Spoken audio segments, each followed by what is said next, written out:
Okay, so today what we're going to be looking at is solving equations with fractions. So just a quick review of things that we already know. Remember that a divided by b means, or a over b I should say, means a divided by b, because in algebra we don't generally put in this divided by sign. So the other thing you need to know is that to solve an equation with a fraction on one side, we multiply both sides by the denominator. So if I have a very simple example here, this says x divided by 3. So thinking about the work we've been doing, we've started with x and we have divided it by 3 to get x over 3. So to do the opposite, I would have to multiply it by 3. So thinking about in terms of our equations, we're going to multiply by 3, both sides. So when I do 3 divided by 3, I get 1, so that's gone. We have x equals, and 2 times 3 is 6. And that's your very simple, basic one-step type of equation. So what I've got for you today are the 4 different types of equations that you need to be able to do. So I'm going to go through each one of them, and you need to know how to do each one. So you might need to watch the video a couple of times. So if we have a look at this first one here, I have 2x over 3 equals 4. And I want you to look at the x and think about what happened to it. What happened to my x? Well, the first thing that was done to it, was multiplied by 2 to make it 2x. And then it was divided by 3 to make it 2x over 3. So now what you need to do is you need to do the opposite. So the first thing we're going to do, instead of dividing by 3, is to multiply by 3. And then we are going to divide by 2. So let's have a look at what that looks like. So the first thing I'm going to do is I'm going to multiply by 3 to both sides. And when I do 2x divided by 3 multiplied by 3, I'm just left with what I started with, which is 2x. And I've got 4 times 3, which is 12. And so now we've nearly done that. Let's have a look at the next step. I've got 2x equals 12. Well, what do? I have to divide by 12. That's my next step. So let's divide both sides, by 2. Silly Mrs. Jackson. Divide by 2. And what I end up with is x equals 6. And what could you do? Well, you all know what you could do in an exam, or even with your homework. You can check that you've got the right answer. And the check is a simple substitution. So let's have a look at it. I go 2 times 6 divided by 3. Well, let's see. 2 times 6 is 12, divided by 3 is 4. Is that what it equals on the other side? Yes, it does, so I know I have got it correct. So let's have a look at this next type. So thinking about it again, I've got 4m plus 15 over 9. So thinking about the m and what's happened to it first. Well, first off, m was multiplied by 4. To give me 4m, and then I added 15 to it to give me 4m plus 15, and then what happened, it was divided by 9. So then I divided the whole thing by 9 to give me 4m plus 15 all over 9. So now I have to do the opposite. So going backwards, instead of dividing by 9, I'm going to multiply both sides by 9 first up. So I'm going to multiply this side by 9, and I'm going to multiply the other side by 9. So multiplying this side by 9 means my 9 goes away. So I've got 4m plus 15 equals, and 3 9s are 27, so it equals 27. So now having a look at what I times by 9. The next step was a plus 15, so I must minus 15 from both sides. So if we look back up here, I'm minusing 15. So let's do that. I'm going to take away 15, and I'm going to take away 15.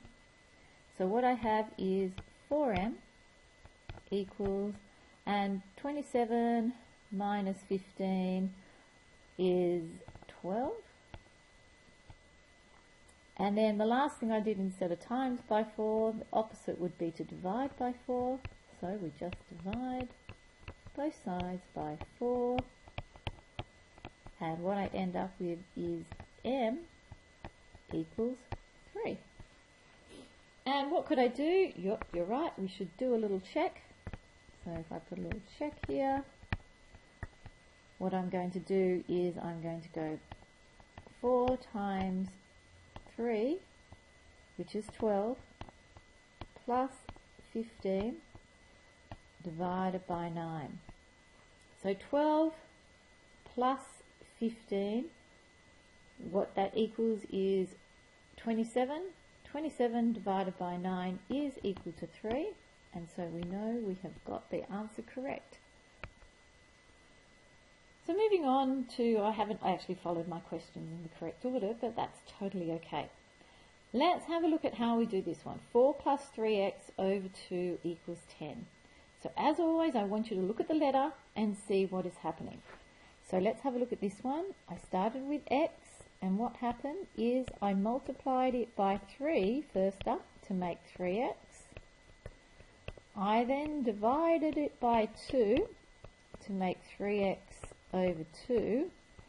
And then I added 4 to it. You can't see it, but this plus, there's actually a plus sign in front of there. So I added 4 to it. I didn't put that at the end, I put it at front. It doesn't make any difference.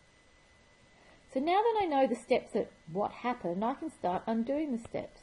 So instead of plussing 4, I'm going to minus 4 from both sides to start with. So let's take away 4 from both sides. Now if I do 4, take away 4, that's gone. So I'm just left with my 3x over 2 equals, and 4 take away, so 10 take away 4 is 6. And then I can go back and say, well, what did I do next? Well, I took away 4, so it was divided by 2, so the opposite is times by 2. So let's times both sides by 2.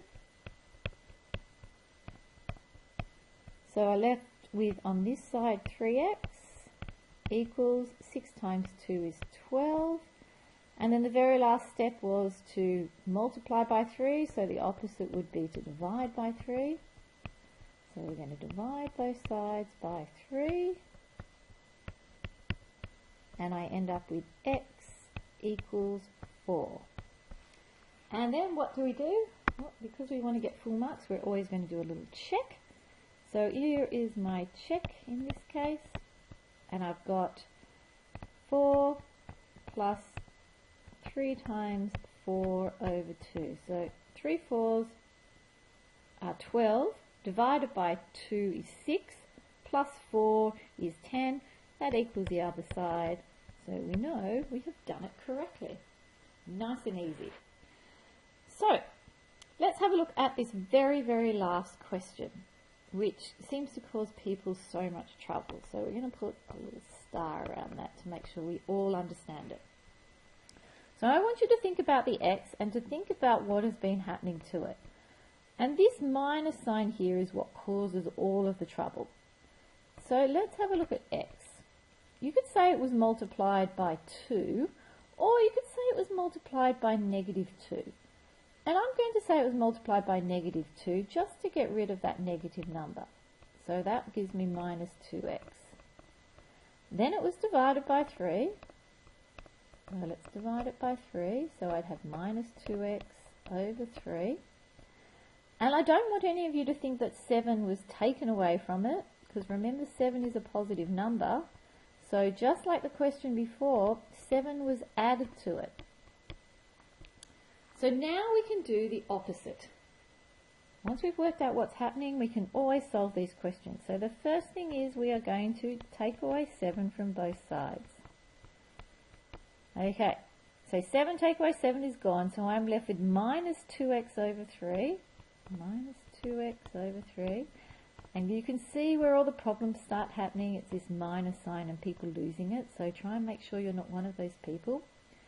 And if I do 5 take away 7, I get negative 2, which is nothing to worry about. So once I've done the opposite to plus 7, then I go back and I divide it by 3. So I must times both sides by 3. And most of you should be beginning to see and be able to do this without even having to draw this thing on the side. multiply by 3. So what I have left is minus 2x equals negative 2 times 3, well, that is negative 6. And then if you think about what was the last thing I did, I multiplied by negative 2, so now I'm going to divide by negative 2. So let's have a look at what that looks like. Divide by negative 2. I'm going to divide this side by negative 2. And so I end up with x equals, and you can use your calculators, negative 6 divided by negative 2, which simply gives you the answer of 3. And then just to be on the safe side, you should perform a check, and I'm going to leave you to do that in your notes. Now, if you have any questions, you know where to find me.